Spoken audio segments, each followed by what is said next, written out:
Narito ang mga Tagalog money tips para umasenso sa buhay. Number 1. Mag-ipon bago gumastos. Unahin ang pag-ipon bago ang luho.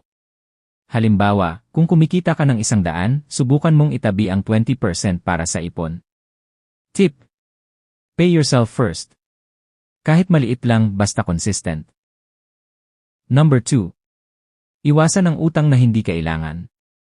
Ang utang na walang magandang dahilan ay mabagal sa pag-asenso.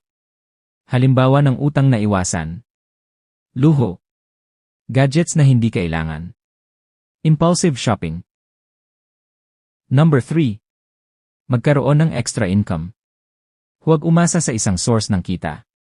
Mga halimbawa: online selling, freelancing, content creation sa YouTube, affiliate marketing.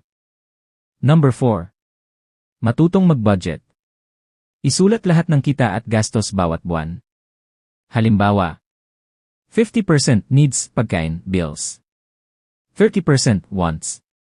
20% savings, investment. Number 5. Mag-invest sa sarili. Ang knowledge ay investment.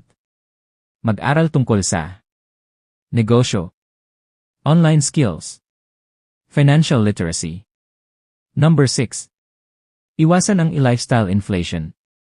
Kapag lumaki ang sahod, huwag agad palakihin ang gastos. Mas magandang gawin: dagdagan ang savings, mag-invest, magtayo ng maliit na negosyo. Number 7. Magkaroon ng long-term mindset. Ang pagyaman ay hindi overnight. Kailangan disiplina, tiyaga, tamang mindset. Simple rule para umasenso: earn, save, invest, repeat.